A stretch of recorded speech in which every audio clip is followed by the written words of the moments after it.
पैदा नहीं करती, मुसलमान की माँ कभी गद्दार पैदा नहीं करती है।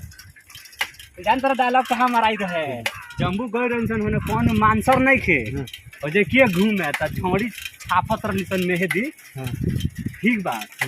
हम कौन रमदुल्ला से हमारा शेर के चित्र चाहिए छाती पर ठीक बा पूछा साथी कहती है ना तो हम यही बात पर डायलॉग मार देनी कहीं शेरनी की नस्लें शिकार पैदा नहीं करती है, मुसलमान की माँ कभी गद्दार पैदा नहीं करती है। आप गलत सोच रही हो समझी। देना जाता नहीं तेरे मित्रा दीनल यारी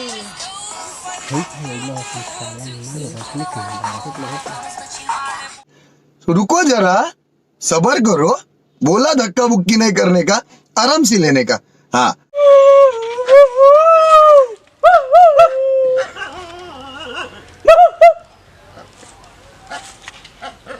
आओ सर अरे ए सोरा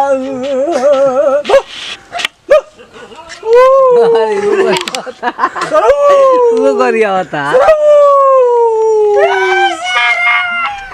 मजा आया और मैं ये जो मजा है हिंदुस्तान के हर व्यक्ति को देना चाहता हूँ।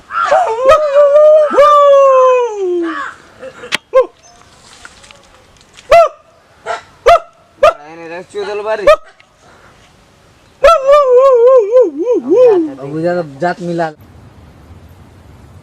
कोई बात नहीं, हम तो चूतिए हैं, दोबारा ट्राई करेंगे और क्या भैंस चोर के काम है हम पे।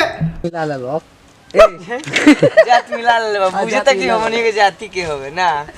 चप्पल तोर क्रिया खा के खाते नहीं बच्चा अंदर भी है क्रिया खा गो बच्चा ना खा गो तर किलदारी बढ़िया मुंह में बिस्कुट डलाई हो अगली बार साल समुंदर पान में तेरे ला चप्पल तोर क्रिया खा के खाते नहीं बच्चा अंदर भी है क्रिया खा गो बच्चा ना खा गो तर किलदारी हाँ मुकद्दर मेरा मुँह से रूठ गया, मुकद्दर मेरा मुँह से रूठ गया, पैंट फटले फटले पहन ले चप्पल टूट गया जी ये दे दे रे और दे दे लाना रे मेरा रिपीट रिपीट ना ऑन्स मोर होता ही है।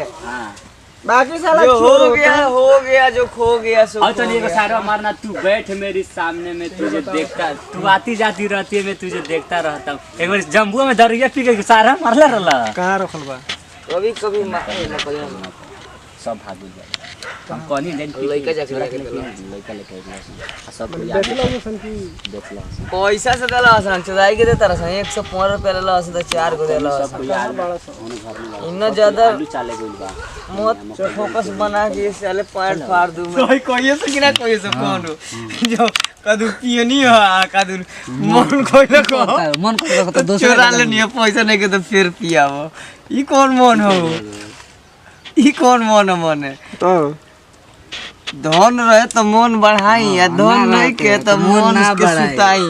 धन रहे तो मन बढ़ाई या धन ना रहे तो बिछौने पर सुत के मराई। हां मराई वही मत जाई उहे करी बतिया करी तो धन भर मन राखी।